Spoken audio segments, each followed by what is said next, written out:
మీ family future కు safe investment అంటే లాండోరా the valley, కంది, హైదరాబాద్. రైట్ నో నాతో పాటు ఉన్నాడు tasty Teja.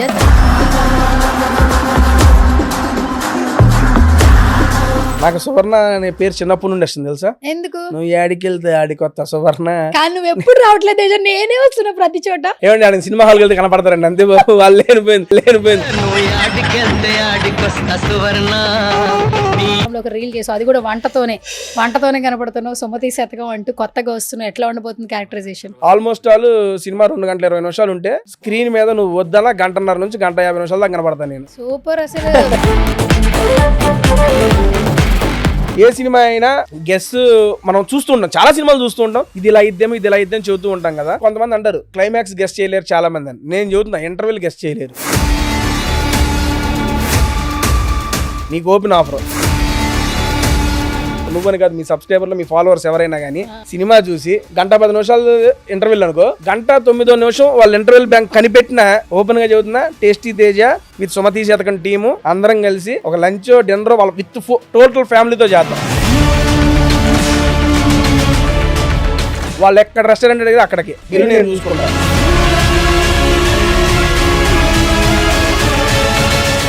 Okay Teja, so మొత్తానికి చాలా రోజుల తర్వాత ఒక పెద్ద స్క్రీన్లో ఒక మంచి ఆపర్చునిటీతో కనపడుతున్నావు అని వింటున్నాం. ఇన్స్టాగ్రామ్లో ఒక రీల్ చేసావు, అది కూడా వంటతోనే కనపడుతున్నావు. సుమతి శతకం అంటూ కొత్తగా వస్తున్నావు. ఎట్లా ఉండబోతుంది క్యారెక్టరైజేషన్? నాకన్నా ఫస్ట్ అమర్దీప్ గురించి చెప్పాలి.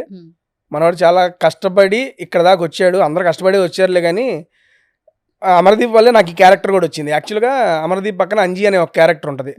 ఆ క్యారెక్టర్ గురించి డైరెక్షన్ టీము చాలా మందిని చూస్తున్నారు. అప్పుడు ఒక పార్టీలో అమర్ కలిసి అరే ఇలా మూవీ ఒక అయింది, ఒక క్యారెక్టర్ కోసం చూస్తున్నారు, ఒకసారి పోయి కలిసి రాపో అంటే సరే వెళ్తానని ఆర్డర్ తీసుకొని వెళ్ళాను. తీరా అక్కడికి వెళ్ళిన తర్వాత డైరెక్టర్ కూడా నాకు తెలిసిన ఆయనే. అలా నువ్వు తేజ చేస్తావు అంటే ఇప్పుడు దాకా ఓన్లీ ఫుడ్ వీడియోస్ ఈ జోన్లోనే ఉంటాడు తేజ అనేవాడు, సినిమాలు యాక్టింగ్ ఇటు సైడ్ లేడు అనే భ్రమలోనే ఉన్నారు అందరూ. చేస్తావా నువ్వు చేస్తున్న బ్రహ్మాండంగా పెట్టుకుంటావు, నీకు వాడికి రేప కూడా మంచిగుంది రా అని చెప్పి ఆన్ ద స్పాట్ అప్పుడు స్క్రీన్ టెస్ట్ అది చేయించుకొని బాగుంది సెట్ అయ్యింది, మీ ఇద్దరు రేప కూడా బాగుంటుందని అప్పుడు ఓకే అయింది. మేబీ ఆ పార్టీని వెళ్ళకుండా అమర్దీప్ నాతో చెప్పేవాడు కాదు, నాకు ఈ అవకాశం వచ్చేది కాదు. ఆల్మోస్ట్ ఆల్ సినిమా 2 గంటల 20 నిమిషాలు ఉంటే స్క్రీన్ మీద నువ్వు వద్దలా 1:30 నుంచి 1:50 నిమిషాల దాకా కనపడతాను నేను.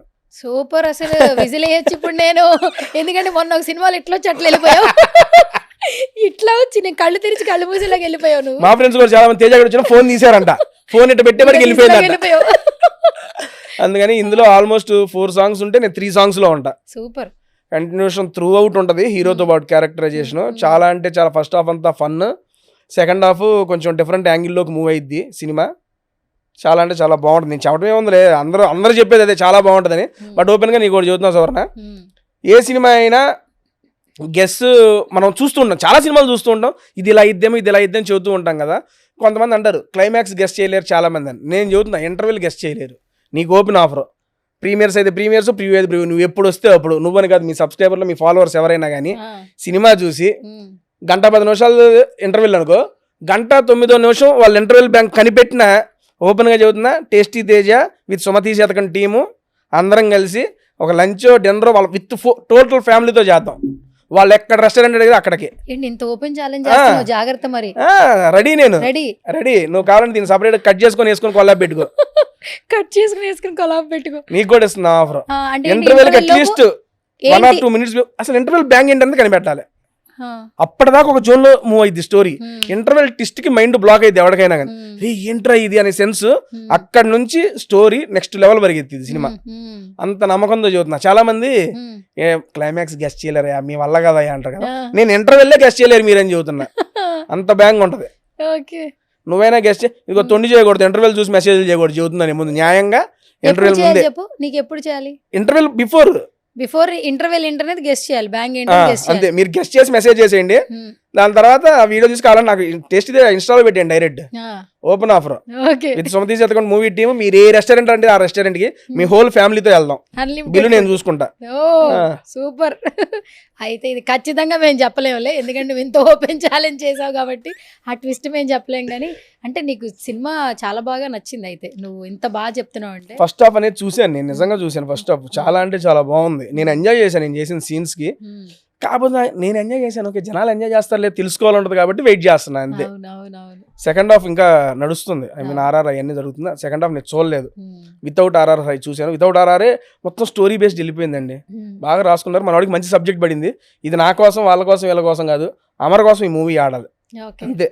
ఎందుకంటే ఇప్పుడు దాకా చాలా సినిమాలు చేశాడు అమర్దీప్, బట్ ఈ సినిమాతో ఎక్కడో ఒక హోప్ ఫస్ట్ నుంచి ఆ ప్రమోషన్స్ జరుగుతున్నప్పుడు ఈ సినిమా బ్లాక్ బస్టర్ అవుతుంది అని చెప్పి అనుకుంటూ ఉన్నారు. ఎందుకంటే చాలా మంది కమెంట్స్ పెడుతున్నారు, అమర్ని ఫాలో అవుతున్న అందరూ కూడా. నెక్స్ట్ ఏదో చౌదరి గారు అబ్బాయి నాయుడు గారు అమ్మాయి కూడా రెడీగా ఉందంట, దీని వరుస పెట్టున్నాయంట సినిమాలు బ్యాక్ టు బ్యాక్. ఇది మంచి బిగినింగ్ అయితే కనుక వాడికి మంచి స్కోప్ ఉంటది, నేనైతే ఎక్స్పెక్ట్ చేస్తున్నా. సక్సెస్ వాడి కోసం అవ్వాలని, నాకన్నా వాడికి ఇది సక్సెస్ ఇవ్వాలండి. ఎందుకంటే వాడి సక్సెస్ అయితే నాలంటే కొంతమంది చాలా మందికి అవకాశాలు ఇస్తాడు. ఇప్పుడు తనే కదా నిన్ను రిఫర్ చేసి, అందుకే కదా చెబుతున్నాను. ఆల్రెడీ సక్సెస్ అయితే నాలంటే కొంతమందికి అవకాశాలు వస్తూ ఉంటాయి, కొత్త కొత్త డైరెక్టర్లు కొత్త కొత్త ప్రొడ్యూసర్లు వస్తూ ఉంటారు, మనవాడి మీద నమ్మకం పెట్టి చేస్తూ ఉంటారు కదా. అందుకని దానికోసం స్వార్థంతోనే చెబుతున్నా వాడికి సక్సెస్ కావాలని. తేజ, ఒక విషయం ఓపెన్గా మాట్లాడుకుంటే ఇప్పటి వరకు స్మాల్ స్క్రీన్లో మీరేంటో ప్రూవ్ చేసుకున్నారు, రియాలిటీ షోలో ప్రూవ్ చేసుకున్నారు. ప్రతి ఒక్కరికి ఇండస్ట్రీకి రాగానే బిగ్ స్క్రీన్లో మనం ఒక మంచి క్యారెక్టర్తో పడి జనాలు ఒక విజిల్ వేస్తే ఆ హ్యాపీనెస్ నెక్స్ట్ లెవెల్ ఉంటుంది. ఎందుకంటే మనం చిన్నప్పటి నుంచి సినిమాలు చూస్తూ పెరిగి మనకు నచ్చిన హీరోకి విజిల్ వేస్తూ ఎంజాయ్ చేసాం. అలాంటి థియేటర్ ఎక్స్పీరియన్స్ కావాలని అందరూ కోరుకుంటుంటారు. అసలు వచ్చింది దానికే కదండి ఎడదాకా ఎవరైనా కానీ, చిన్నప్పటి నుంచి సినిమాల్లో అవ్వాలనే సెన్స్తోనే వచ్చేది. అట్లా దానికి వెళ్తానికి దారే ఈ దారులన్నీ, యూట్యూబ్, ఇన్స్టా, టీవీ, ఇవన్నీ తీసుకెళ్ళి ఫైనల్ గోల్ అది. ఈ దారిలో ఏది వచ్చినా వదలకుండా చేసుకుని పోవడమే. అది మనకు రాసుందో లేదో తెలియదు, అది వచ్చేదా ఖాళీ కూర్చోలేం కదా, మన ప్రయత్నం మనం చేస్తూ పోవడమే. ఎప్పుడు వస్తే అది చేయటం, అది రాలేదనుకో మళ్ళీ మూసుకొని మన వీడియో మనం చేసుకోవడమే. ఏదొస్తే అదంతే సాటిస్ఫై చేసుకుని వెళ్ళిపోవడం ఉంటామే.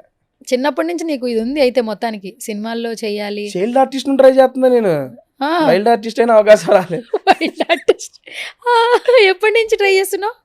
నేను మీ శ్రేయోభిలాషికి కూడా సెలెక్ట్ అయ్యాను. మీ శ్రేయోభిలాషి సినిమాలో రాజేంద్ర ప్రసాద్ గారు మీ శ్రేయోభిలాషిలో చైల్డ్ ఆర్టిస్ట్ 10th క్లాస్ పిల్లడు ఒకటి ఉంటాడు కదా, ఆ అబ్బాయి క్యారెక్టర్ నేను చేయాల్సింది. అప్పుడు నన్ను ఈత నేర్చుకోమన్నారు. అబ్బాయి అప్పుడు ఏంటంటే ఆత్మహత్య చేసుకొని సూసైడ్ మీద కదా అది. అప్పుడు నేను 7th class, 7th or 6th నాకు గుర్తులేదు కరెక్ట్ గా. నీళ్ళలో దూకి ఆత్మహత్య చేసుకోవాలి, ఈతొచ్చా అన్నారు. నాకు రాదన్న. సరే నేర్చుకుంటా అన్న. నేను మా ఊర్లో కదా పరిలో మా అమ్మ వాళ్ళు స్విమ్మింగ్ పూల్, మా నాన్న పోయి నాన్న మన చెరువులో ఈత నేర్చుకుంటాను. బర్రెలు కడుగుతారా, నువ్వేం నేర్చుకుంటావు ఈత, నీకు నేర్పిస్తాడు నేర్చుకుంటా. అప్పుడు మా నాన్న పంపిలా నన్ను. ఎవరైనా ఎందుకు పంపిస్తారు ఈత నేర్చుకోవాలంటే, సినిమా అంటే నువ్వు చాలు చదివిన చాలు పోయి చదువుకో అన్నాడు మా నాన్న. అందుకని అక్కడే ఉండిపోయి అట్ట 2-3 వచ్చినాయి అవకాశాలు. ఓంకార్ అన్న జీనియస్ షోకి వెళ్ళాను అప్పట్లో నేను, చిన్నప్పుడే. ఏది పద్మాలయలో ఎక్కడ పెట్టారు అప్పుడు, కొన్ని 100 మంది వచ్చారు. 100 మంది మనమేడ చాలుతాం, లోపలికి కూడా నాకు వెళ్తానికి అవకాశం నాకు వెనక్కి వచ్చేసా. తర్వాత రైటింగ్స్ వచ్చిందా? రైటింగ్స్ ఏముంది, స్కిట్లు అది. తర్వాత జబర్దస్త్ అభి అన్న ద్వారా ఇంకా ఒకటి ట్రై చేశాను, ఇంకా అవ్వట్లేదు. ఇంకా మా నాన్న చెప్పినట్టు చదువుకున్నా, బీటెక్ చేసా, ఎంటెక్ క్యాంపస్ ప్లేస్మెంట్ వచ్చింది. ప్లేస్మెంట్ వచ్చిందా? అయినా పోలేదా? నేను 6 years TCS లో జాబ్ చేశానండి. లాస్ట్ ఇయర్ మానేసింది. ఓకే, జాబ్ మానేసి ఇంక ఇప్పుడు ఇది బిజీ అయింది కాబట్టి అది అవలా, అది హోల్డ్ లో పెట్టి ఇప్పుడు ప్రెసెంట్ ఇది కంటిన్యూ అవుతున్నా. ఓకే, నువ్వు జాబ్ చేసుకుంటూ ప్యాషన్ వైజ్ రెండు చేసావు మల్టిపుల్ గా. Super Teja. 6 years job, Jabardasth, YouTube channel 3 maintain చేసుకుంటూ వచ్చా. దాని తర్వాత బిగ్ బాస్ ఆపర్చునిటీ రావడం వల్ల ఇంకా బిగ్ బాస్ 3 months వెళ్ళిపోవాలి కాబట్టి 3 months జాబ్ కి లీవ్ పెట్టా. పర్మిషన్ ఇచ్చారు, నాకు లీవ్స్ ఉన్నాయి, తీసేసుకున్నా. బిగ్ బాస్ సీజన్ 7 తర్వాత కూడా నేను జాబ్ కంటిన్యూ చేశా. సీజన్ 8 తర్వాత నేను వదిలేసింది, ఎందుకంటే అన్ని లీవ్లు అన్ని అవ్వవు. తర్వాత అయినా ఓకే మనం మళ్ళీ తీసుకోవచ్చు, అవకాశం వచ్చింది కదా ఎందుకు మిస్ చేసుకోవటం లేదని చెప్పి లాస్ట్ ఇయర్ నేను క్విట్ అయింది జాబ్ని. ఓకే, కంటిన్యూగా 6 years నుంచి చేస్తూనే ఉన్నావు. సూపర్. అయితే అంటే అటు ఏంటంటే కొంతమంది ఇదే ఫీల్డ్లో ఉన్నామేమో, యూట్యూబ్ మీదే రన్ అవుతుందేమో అన్న ఫీలింగ్లో ఉన్నారు. ముందు ఇంట్లో ఒప్పుకోరు కదండి, ఎంత చదివించి ఊరిని ఎందుకు వదులుతారు బయటికి వాళ్ళు, వాళ్ళకి ఒక సెటిల్మెంట్ కావాలి ఎవరైనా కానీ. ఎందుకంటే ఇక్కడ ఈ జర్నీలో సెటిల్మెంట్ అనేది అంత ఈజీ కాదు. కరెక్ట్. జాబ్ అనేది ఉందంటే మిడిల్ క్లాస్ ఫ్యామిలీకి అది ఒక సెక్యూరిటీ. మీరు ఎంత చేస్తున్నా ఒరే ఒక జాబ్ చేయరా, నువ్వేమన్నా తీసుకో జాబ్. చిన్నప్పుడు మా నాన్నది చదువు జాబ్ ఇదే చెబుతూ ఉండేవాడు. సర్లే నీ కోరికపో జాబ్ చేస్తాలి అని చెప్పి ఆయన గురించి జాబ్ జాయిన్ అయ్యాను.